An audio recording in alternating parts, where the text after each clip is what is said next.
अब Goku hello में फंस चुका था अपने दो सबसे बड़े दुश्मनों के साथ। फ्रीजा गोकू का मजाक उड़ाता है कि मुझे तो तुमसे बदला लेना था, पर जरा देखो तुमने अपना क्या हाल बना लिया है। तब गोकू बोलता है कि मेरे साइज पे बिल्कुल मत जाओ, अब मैं पहले से 1000 गुना ज्यादा पावरफुल हो चुका हूँ। अब वो गोकू को थोड़ी डराने की कोशिश करते हैं। उन्हें लगता है कि अब गोकू एक बच्चे के अलावा कुछ नहीं। गोकू तो नहीं डरता, पर हेल के बाकी गार्ड्स डर जाते हैं और वो वहाँ से भाग जाते हैं, पर सेल उन्हें वहाँ से नहीं जाने देता। वो दोनों ही अपनी की चार्ज करने लग जाते हैं बस गोकू को डराने के लिए। वो गोकू को दिखाना चाहते थे कि वो अब पहले से कितना ज्यादा पावरफुल बन चुके हैं, पर डरने के बदले तो वो उन पे हंसने लगता है। वो बोलता है कि मजाक मत करो, क्या तुम की चार्ज करना भी भूल गए? अब मैं तुम्हें दिखाता हूँ कि असली की किसे कहते हैं। और तब गोकू चार्ज करता है अपनी की, जिसके सामने तो नर्क की आग भी फीकी लग रही थी। ये देख के तो फ्रीजा के पसीने छूट गए थे कि आखिर कैसे हो सकता है। गोकू तो अभी एक बच्चा है, पर इसका पावर लेवल वो नैमिक से 1000 गुना ज्यादा है। किंग यामा भी बोलते हैं कि सेल और फ्रीजा से ज्यादा नुकसान तो गोकू ने हमारा कर दिया,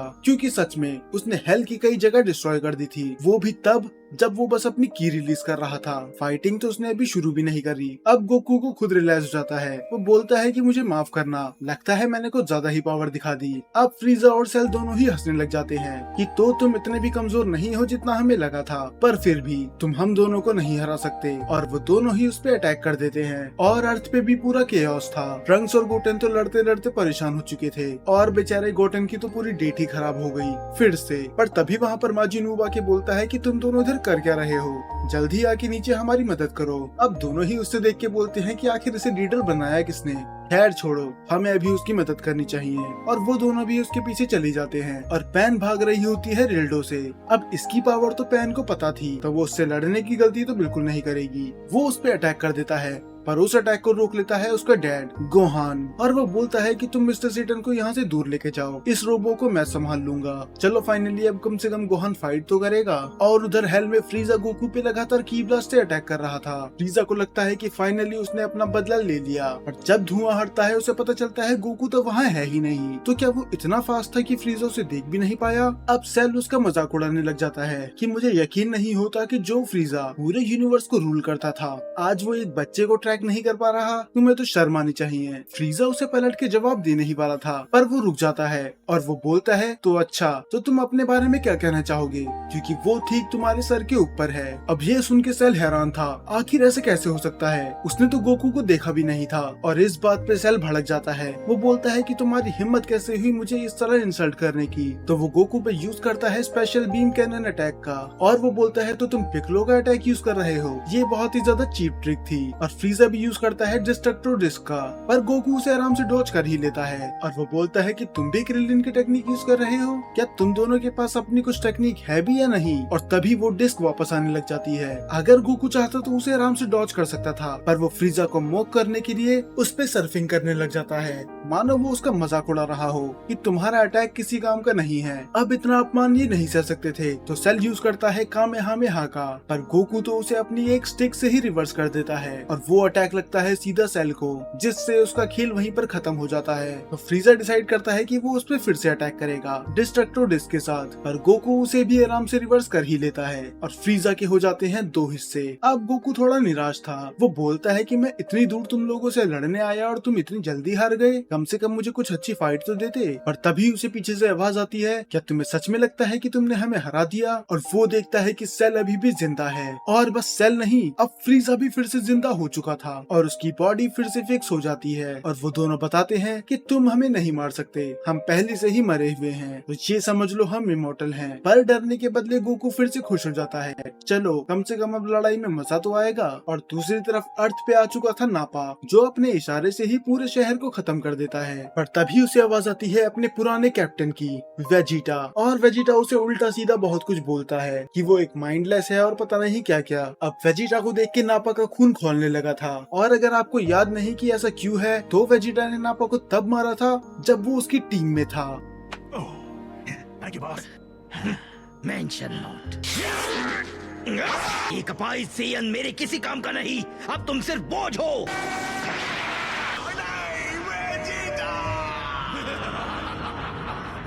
वो तो बस उससे मदद ही मांग रहा था। तो नापा डिसाइड कर ही लेता है कि वो वेजिटा को खत्म करके ही रहेगा। पर जैसे ही वो अटैक करने जाता है, वेजिटा तो उसे अपने एक की ब्लास्ट से ही मार देता है। बेचारा नापा उसको तो एक डायलॉग तक नहीं मिला। पर तभी उसके पीछे आते हैं डॉक्टर जीरो और डॉक्टर म्यू, और डॉक्टर जीरो बोलते हैं आखिर तुम इन बच्चों से क्यों लड़ रहे हो? अगर तुम्हें लड़ने का इतना ही शौक है तो तुम लड़ो मेरे हेल फाइटर से नंबर 17। और तब एंट्री होती है नंबर 17 की, और सच में इसकी एंट्री बहुत ज्यादा कूल थी। पिक्कोलो के मरने के बाद अब ऑरा फार्मिंग एंड्रॉइड 17 ने स्टार्ट कर दी और वेजिटा भी खुश होता है, चलो कम से कम अब कोई तो आया जिसे लड़ना आता है। और दूसरी तरफ बेचारा गोहान, वो रिल्डो से आराम से लड़ रहा था, पर रिल्डो उसका एक हाथ मेटल का बना देता है। पता नहीं जीटी को साइड कैरेक्टर से क्या दिक्कत है। सेल और फ्रीजा टीम अप कर लेते हैं और वो किसी तरह गोकू को थोड़ी देर के लिए अंधा करते हैं और फाइनली सेल गोकू को अब्सॉर्ब कर ही लेता है। उसे गोकू की पावर महसूस हो रही थी। वो बोलता है कि ऐसा लग रहा है मेरा शरीर फट जाएगा, मुझे नहीं पता कि मैं ये पावर हैंडल कर भी पाऊंगा या नहीं। ये गोकू बहुत ज्यादा पावरफुल है, उसे पावर मिलती तो है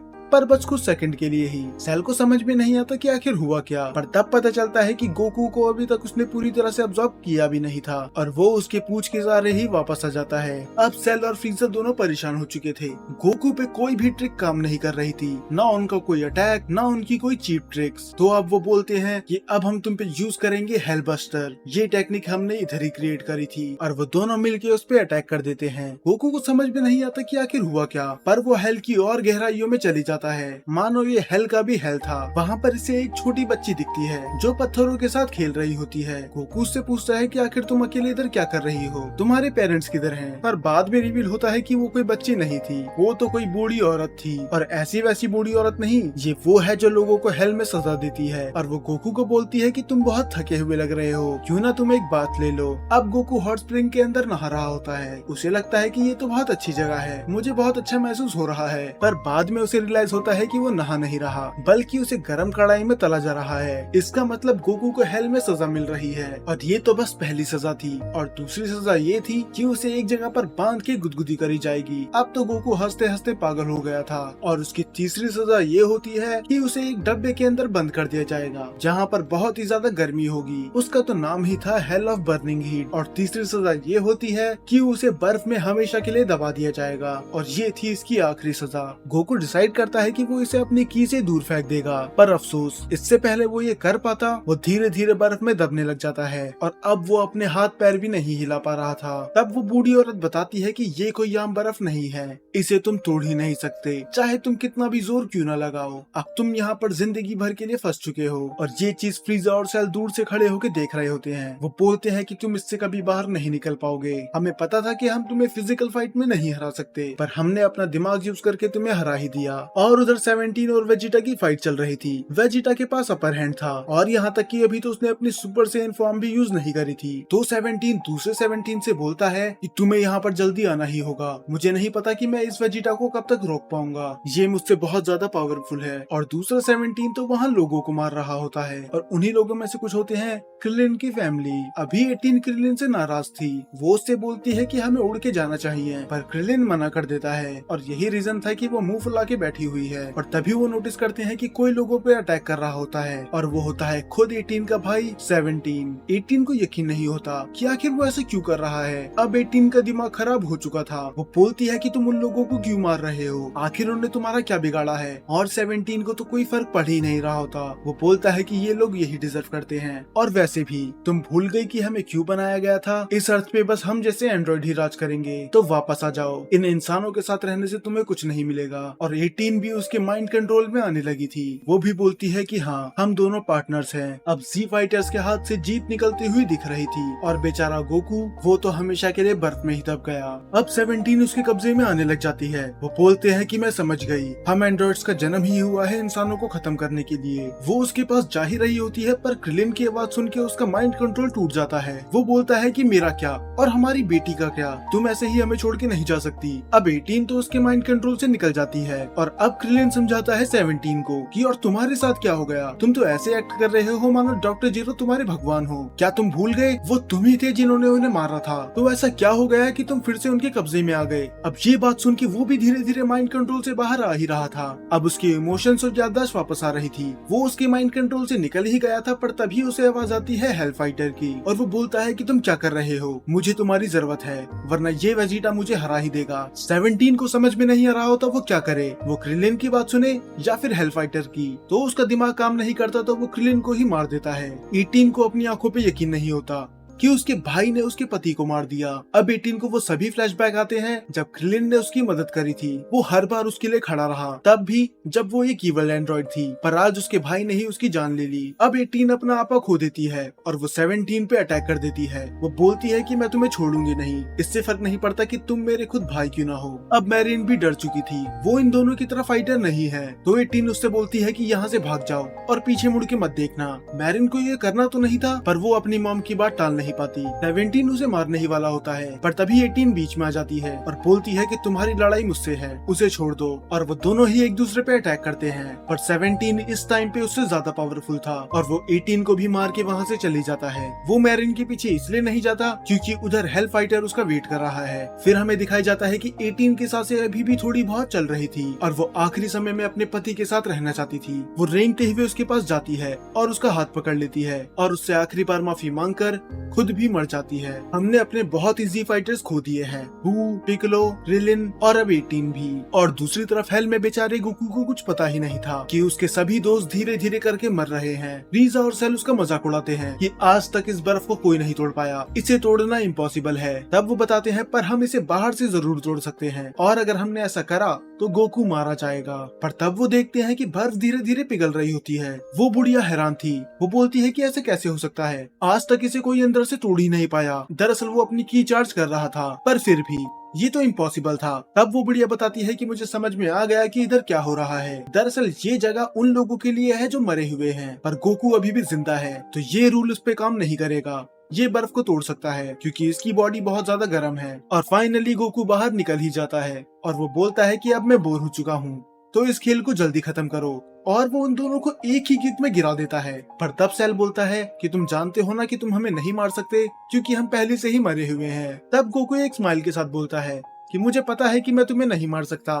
पर मैं तुम्हें हमेशा के लिए ट्रैप तो कर सकता हूँ। और गोकू वो मशीन ऑन कर देता है और फीजा और सेल को हमेशा के लिए बर्फ में दबा देता है। और ये लोग पहले से मरे हुए थे, तो ये इससे बाहर भी नहीं आ सकते। और बस इतना ही नहीं, गोकू तो उन्हें तोड़ भी देता है। अब पता नहीं उनका क्या ही होगा। और दूसरी तरफ तो गोहान डिल्डो से बहुत बुरी तरह से पिट रहा था। काश अभी ये बीस्ट गोहान फॉर्म का यूज कर सकता, पर अफसोस ये सुपर के साथ कनेक्ट नहीं है। अब तो डिल्डो उसके हाथ के साथ साथ उसका पैर भी मेटल का बना देता है। एक टाइम था जब गोहान इतना ताकतवर हुआ करता था और अब वो रिल्डो के सामने भी नहीं टिक पा रहा, जिसे गोकू ने अपने बच्चे वाली बॉडी में ही हरा दिया था। अब रिल्डो तैयारी कर लेता है गोहान को पूरा मेटल का बनाने के लिए, पर तभी बीच में आ जाते हैं ऊब और बाकी सब। बहन देखती है कि उसके डैड का हाथ और पैर पूरा मेटल का बन चुका है, पर तभी उसके दिमाग में एक आइडिया आता है और गिरो अपनी मशीन से उसे जल्दी ही ठीक कर देता है, बिल्कुल पहले जैसा। अब वेजिटा भी थोड़ा हैरान था, उसे लगा तो था कि हेल फाइटर ताकतवर होगा, पर इतना ये उसने भी नहीं सोचा था। वो उससे बोलता है कि तुम मेरी उम्मीद से ज्यादा टिक गए, मुझे लगा नहीं था कि तुम में इतनी पावर होगी। तब पीछे से आता है डॉक्टर जेरो और वो बोलता है क्या तुमने पावर बोला,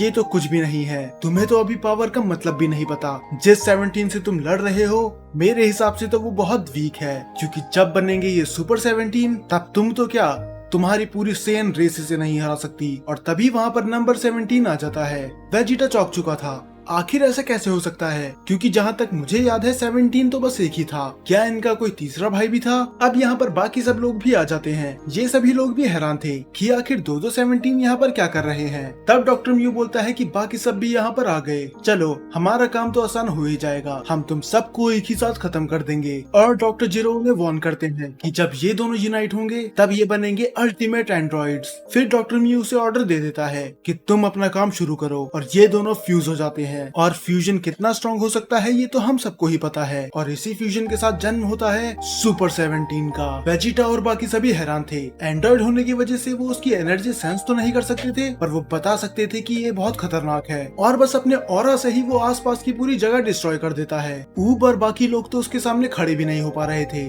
डॉक्टर जीरो और डॉक्टर म्यू को खुद पे बहुत ज्यादा गर्व होता है कि हमने फाइनली ऐसा एंड्रॉइड बना दिया जो पूरे यूनिवर्स पे कब्जा कर सकता है। अगर हम इसकी पावर लेवल की बात करें तो ये सुपर CN4 के लेवल का है, या फिर उससे भी कुछ ज्यादा ताकतवर। अब सुपर 17 सेल की तरह एटीट्यूड दिखा रहा था, वो बस एक जगह पर खड़े हो जाता है और वो उन लोगों को पहला बार करने का मौका दे देता है। वेजिटा पहला बार करता तो है, पर वो उसे 1 सेंटीमीटर भी नहीं हिला पाता, और फिर बाकी सब भी एक एक करके ट्राई करते हैं। पर मानो ये ऐसा था कि एक चींटी एक बड़े से हाथी को अपने रास्ते से हटाने की कोशिश कर रही है। यहाँ तक कि गोहान का फुल पावर कामेहामेहा भी फेल हो जाता है। उसको तो एक खरोच तक नहीं आती। अब सुपर 17 बोर हो चुका था, तो अब अटैक करने की बारी उसकी थी और वो बस अपने एक अटैक से ही जी फाइटर्स को बहुत बुरी तरह मार रहा था। डॉक्टर जीरो और म्यू उन पे हंसने लग जाते हैं कि इन्हें सच में लगता है कि ये हमारी क्रिएशन को हरा सकते हैं, पर जी फाइटर्स भी हार मानने वाले कहाँ थे, तो वो सब बन जाते हैं सुपर सेयन। पर सुपर 17 उनका मजाक उड़ाता है। वो बोलता है क्या तुम सबको सच में लगता है कि इतने वीक पावर लेवल के साथ तुम मुझे हरा सकते हो, और वो उन पे की ब्लास्ट की बारिश कर देता है। और ये सब गोकू हेल से देख रहा था और गोकू को ये परवाह नहीं थी कि उसकी दोस्त बुरी तरह पिट रहे हैं, बल्कि उसे तो इस बात से फर्क पड़ रहा था कि ये कितना स्ट्रॉन्ग है, मुझे तो इससे लड़ना है और मैं यहाँ पर फंसा हुआ हूँ, काश मैं वहाँ होता। तब गोकू किंग यामा से बोलता है कि अब जल्दी मुझे अर्थ वापस छोड़ दो, मुझे इस सुपर 17 से लड़ना है। पर किंग यामा साफ मना कर देते हैं। गोकू हैरान था, उसे तो लगा कि वो आसानी से यहाँ से वहाँ जा सकता है किंग यामा की मदद से। तब गोकू बोलता है कि आपका मतलब क्या है कि आप नहीं कर सकते, झूठ मत बोलो, मुझे अच्छे से याद है कि आपने वेजिटा को भी वापस भेजा था। तब किंग यामा बोलते हैं कि मेरा वो मतलब नहीं था, ऐसा नहीं कि मैं तुम्हें भेजना नहीं चाहता, पर हेल और अर्थ के बीच में कुछ न कुछ तो स्ट्रेंज एनर्जी है। वो एनर्जी इतनी नेगेटिव है कि मेरी पावर भी उसके सामने टिक नहीं पाएगी, और इसी वजह से मैं तुम्हें वापस नहीं भेज पा रहा। आखिर ये नेगेटिव एनर्जी किसकी है? मैं बस इतना बता दूं कि वो सुपर 17 नहीं है, वो कोई ऐसा है जो उससे कई गुना ज्यादा ताकतवर और खतरनाक है। अब तो गोकू निराश हो चुका था। वो तो बहुत ज्यादा एक्साइटेड था उन सब से लड़ने के लिए, और पता नहीं ये सुप्रीम गाय को क्यों नहीं बुला रहा, क्योंकि वो तो पूरे यूनिवर्स में कहीं पर भी ट्रेवल कर सकते हैं, हेल में भी। तब किंग यामा के पास मैसेज आता है पिकलो का। वो बोलता है कि मैं गोकू को अर्थ वापस भेज सकता हूँ, बस तुम मुझे हेल भेज दो। पर किंग यामा साफ मना कर देते हैं। वो बोलते हैं कि मुझे फर्क नहीं पड़ता कि तुम्हारा आइडिया क्या है, मैं ऐसा नहीं कर सकता क्योंकि ये रूल के खिलाफ है। इस बात पे पिकलो भड़क जाता है। वो बोलता है कि तुम किस बात के किंग हो, ना तुम गोकू को अर्थ भेज पा रहे हो ना कि मुझे हेल। वो बोलता है कि हाँ, मैं गोकू को अर्थ नहीं भेज पा रहा और मैं तुम्हें हेल भेज सकता हूँ, पर मैं भेजना नहीं चाहता। पिकलो पूछता है कि अगर भेज सकते हो तब क्यों नहीं भेज रहे, क्योंकि तुम हेल डिजर्व नहीं करते, और रूल के हिसाब से हेल बस वही लोग जाते हैं जिनने बहुत बुरे काम करे हों। पर तुमने अपनी जिंदगी में कई लोगों की मदद करी है, और यहाँ तक कि एंड में भी तुमने अपनी लाइफ सेक्रीफाइस कर दी दूसरों को बचाने के लिए। हेल तुम्हारे लिए नहीं है। अब ये सुन के तो पिकलो का मूड पूरा खराब हो ही चुका था। तो घी अगर सीधे उंगली से नहीं निकली तो उसे उंगली टेढ़ी करनी ही पड़ी। वो बोलता है कि किसने कहा कि मैं अच्छा हूँ, मैं अभी भी हूँ डीमन किंग पिकलो, मैं तो बस अच्छा बनने का नाटक कर रहा था। और वो आसपास की जगह तबाह कर देता है। हेवन में पहली बार ऐसा हुआ था कि किसी ने ऐसा कुछ करा हो। वहाँ की सारी सोल्स डर के भागने लग जाती हैं। उन बेचारे को तो हेवन में भी चैन नहीं मिला। तो किंग यामा भड़क जाते हैं कि आखिर तुम करने की कोशिश क्या कर रहे हो, तुम जानते हो कि लोगों को कितने पापड़ बेलने पड़ते हैं हेवन में आने के लिए। पर पिकलो नहीं सुनता और वो आसपास की जगह डिस्ट्रॉय करते ही रहता है। किंग यामा को पता होता है कि ये एक्टिंग कर रहा है, पर वो गुस्से में बोल देते हैं कि ठीक है, मैं तुम्हें हेल भेज रहा हूँ, पर ये गलती से भी मत सोचना कि तुम हेवन वापस आओगे। अब पिकलो खुश होता है, पर वो आसपास की जगह देखता है तो उसे थोड़ा रिग्रेट भी होता है कि उसने कुछ ज्यादा ही कर दिया। और वहाँ पर अर्थ पे वेजिटा भी अपनी लिमिट पुश कर चुका था, तो वो अपनी पूरी ताकत एक अटैक में लगा देता है। अब वेजिटा को लग रहा था कि वो उसे कमजोर तो जरूर कर ही देगा, पर फिर से उसे एक खरोच तक नहीं आती। इसकी बॉडी स्ट्रॉन्ग है समझ में आता है, पर इसके कपड़े कितने स्ट्रॉन्ग है, इतने भी अटैक से फटे नहीं। और गोकू ये पूरी फाइट हेल से देख रहा था। तभी उसके पीछे आता है पिकलो। गोकू को यकीन नहीं होता कि ये हेल में क्या कर रहा है। वो बोलता है कि मुझे तो लगा था कि तुम हेवन गए होगे। तब पिकलो बोलता है कि हाँ, पर मुझे यहाँ पर आना ही पड़ा तुम्हारे लिए। मेरे पास एक प्लान है जिससे मैं तुम्हें अर्थ वापस भेज सकता हूँ। सच में पिकलो एक बहुत ही अच्छा दोस्त है। जरा सोच के देखो, पहले इसने अपने आप को सेक्रीफाइस कर दिया पूरे अर्थ को बचाने के लिए, और अब गोकू को बचाने के लिए इसने हेवन को सेक्रीफाइस कर दिया। तो मतलब अगर गोकू यहाँ से चली भी गया, पिकलो यहाँ पर हेल में हमेशा के लिए फंस जाएगा अकेला। पर फिर भी आखिर पिकलो का प्लान है क्या, क्योंकि गोकू को तो किंग यामा तक वापस नहीं भेज पा रहे थे। ये हमें पता चलेगा नेक्स्ट एपिसोड में। और शुक्रिया उन सभी लोगों को जिन्होंने भी चैनल की मेंबरशिप ली है। तो जितने भी चैनल के मेंबर्स हैं वो मेंबर्स ओनली कंटेंट एंजॉय कर सकते हैं, और उन्हें जीटी की वीडियो भी पहले मिल जाएगी। पर अगर आप चैनल के मेंबर नहीं है, फिर भी निराश होने की कोई बात नहीं है, क्योंकि एक दिन बाद वीडियो सभी के लिए पब्लिश हो जाएगी। तो अब मिलते हैं नेक्स्ट एपिसोड में।